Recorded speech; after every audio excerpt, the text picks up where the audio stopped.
Students, अपनी पिछली class में हमने चतुर्दशः पाठः देवी अहिल्या पढ़ा था और उनके जीवन परिचय के बारे में हमने जाना था।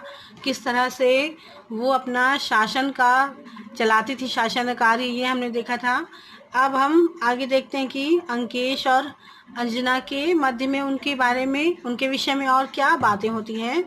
तो अंकेशः पुनः पुनः स्मरतु प्राचीन कालतः अवंतिका नाम्नी प्रसिद्धाः उज्जयिनी माहिष्मती नामना प्रशस्तं महेश्वरश्चेति स्थानद्वयं मालव क्षेत्रे अंतर्भवति। तो ये कह रहे हैं कि पुनः पुनः स्मरण आता है कि प्राचीन काल में उज्जैन जो है वो अवंतिका नाम से और महेश्वर जो है वह है माहिष्मती नाम से प्रसिद्ध दोनों जो क्षेत्र हैं वो मालवा क्षेत्र में, दोनों स्थान मालवा क्षेत्र में स्थित हैं।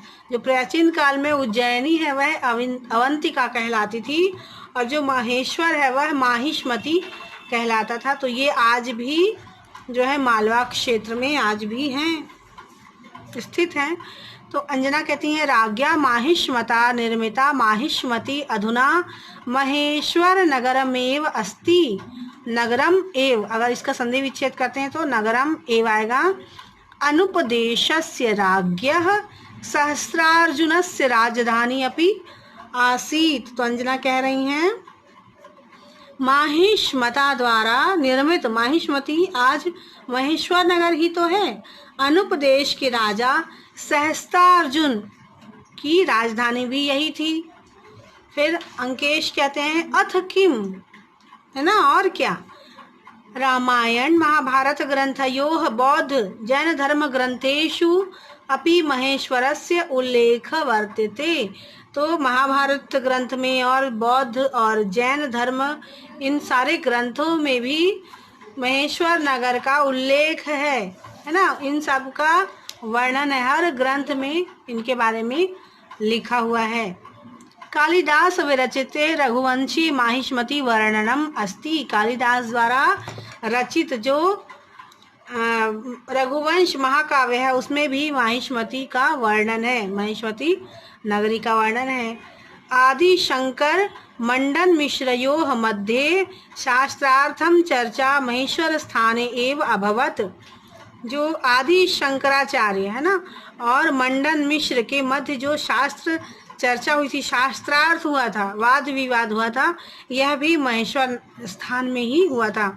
एतदेव पुण्य क्षेत्रम अहिल्यायाः राजधानी च अभवत। और यह जो पुण्य स्थान है, यही पुण्य क्षेत्र, यही रानी अहिल्या देवी की भी राजधानी थी। यही क्षेत्र जो है वह उनकी भी राजधानी थी। अंजना अहिल्याबाई धीरा शासन प्रवीणा च आसीत इति पठितवती। तो अंजना कहती हैं कि अहिल्याबाई जो है वो धीर थी और धीर का अर्थ होता है कि वह धीरज, हर काम को धैर्यता पूर्वक पूर्ण करना उनका स्वभाव था और शासन में प्रवीण थी। जो इसीलिए वो इतनी सबको प्रिय थी क्योंकि वह बहुत ही अच्छे से शासन कार्य संभालती थी और प्रजा का ध्यान देती, प्रजा के सुख दुख का ध्यान रखती थी, ऐसा मैंने पढ़ा है। अंकेश आम आम सत्यम खलु। तो कह रहे हैं अंकेश कि हाँ हाँ तुमने बिल्कुल सत्य कहा।